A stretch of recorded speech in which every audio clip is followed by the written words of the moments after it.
ربیع الاول کا مہینہ آتا ہے تو دلوں میں ایک کیفیت ایسی آتی ہے، جی چاہتا ہے کہ آقا صلی اللہ علیہ وسلم کے تذکرے کو زیادہ سنا جائے۔ پورا سال تو سنتے ہیں لیکن ربیع الاول میں مزید دل چاہتا ہے، اور پھر سیرت کی محافل ہوتی ہیں، مجالس ہوتی ہیں، سیرت پر سیمینارز ہوتے ہیں، پروگرام ہوتے ہیں، اور ایک وسیع پیمانے پر مختلف اداروں میں اس کے حوالے سے آگاہی ہوتی ہے، سیرت آگاہی پروگرام، سیرت کورسز، آن لائن کورسز یہ چلنا شروع ہو جاتے ہیں۔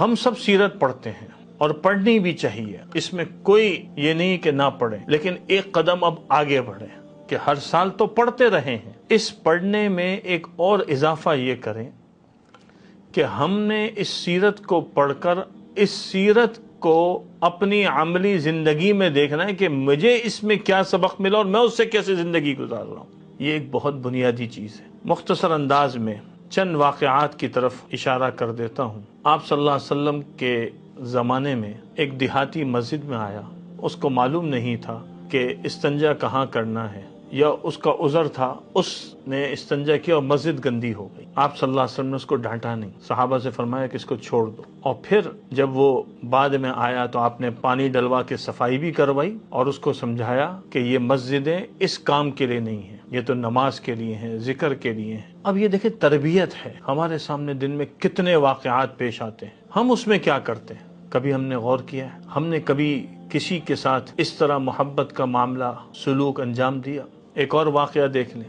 آپ صلی اللہ علیہ وسلم کے ایک صحابی ہیں، حضرت ثمامہ بن اسال رضی اللہ عنہ، سردار تھے، یمن سے آئے تھے، قید کر لیے گئے، مدینہ منورہ میں مسجد پہ ستون سے باندھ دیے گئے۔ آپ صلی اللہ علیہ وسلم ان کے پاس سے گزرتے، ان کو سلام کرتے، پوچھتے، لیکن وہ چونکہ مسلمان نہیں ہوئے تھے تو ان کا اس وقت جو انداز تھا وہ مناسب نہیں ہوتا۔ 3 دن کے بعد آپ صلی اللہ علیہ وسلم نے ان کو رہا کر دیا کہ تم جاؤ، آزاد ہو۔ اب اس کے بعد وہ گئے ہیں، غسل کیا اور پھر سیدھا مسجد میں آئے، کلمہ پڑھا اور کیا کہا کہ آج سے پہلے مجھے آپ سے محبت نہیں تھی، آج مجھے آپ سے سب سے زیادہ محبت ہے، آپ کا چہرہ مجھے سب سے زیادہ محبوب ہے۔ پوری تفصیلی روایت ہے۔ یہاں پر آپ صلی اللہ علیہ وسلم کا اخلاق دیکھیں، سردار کے ساتھ کیسا معاملہ کیا۔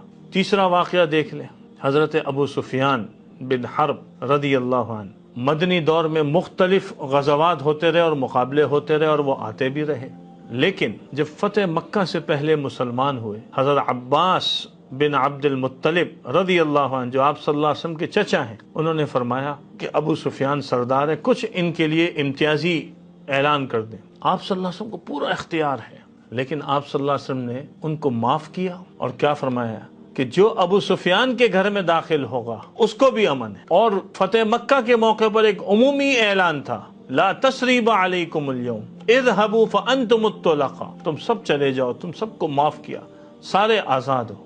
یہ اخلاق کریمانہ اس وقت ہماری ضرورت ہے، اس معاشرے میں سیرت کو زندہ کرنا ہے۔ حضرت مولانا طارق جمیل صاحب دامت برکاتہم اکثر ایک بات کہتے ہیں، جب بھی ان کے ساتھ ہماری مجلس ہوئی، وہ کہتے ہیں کہ قرآن کو پکڑ لو اور صاحب قرآن صلی اللہ علیہ وسلم کی سیرت کو پکڑ لو، کہ یہ 2 چیزیں عملی زندگی تمہاری بدل دیں گی۔ سیرت کا جو پیغام ہے، ربیع الاول کا جو پیغام ہے، جو ایک ہمارے لیے میسج ہے، وہ یہ ہے کہ ہم اس سیرت کو اپنے عمل میں لے کر آئیں۔ بحیثیت باپ کیا کرنا ہے سیرت سمجھائے گی، بحیثیت بیٹا کیا کرنا ہے سیرت سمجھائے گی، بحیثیت تاجر کیا کرنا ہے سیرت سمجھائے گی، بحیثیت مزدور کیا کرنا ہے سیرت سمجھائے گی۔ جتنے بھی ہمارے کردار ہیں، ہماری حیثیتیں ہیں، ہم اس کا کوئی چیز سمجھنا چاہتے ہیں، اس میں کیسا ہمارا ماڈل ہونا چاہیے، آپ سیرت کا مطالعہ کریں، آپ کو سب چیزیں مل جائیں گی۔ سیرت کو اپنی زندگی کا حصہ بنائیں، سیرت کو اپنے دلوں میں اتاریں، بچوں کو ابھی سے پڑھانا شروع کر دیں، چھوٹی عمر سے ان کے دل اور دماغ میں سیرت کو اتار دیں۔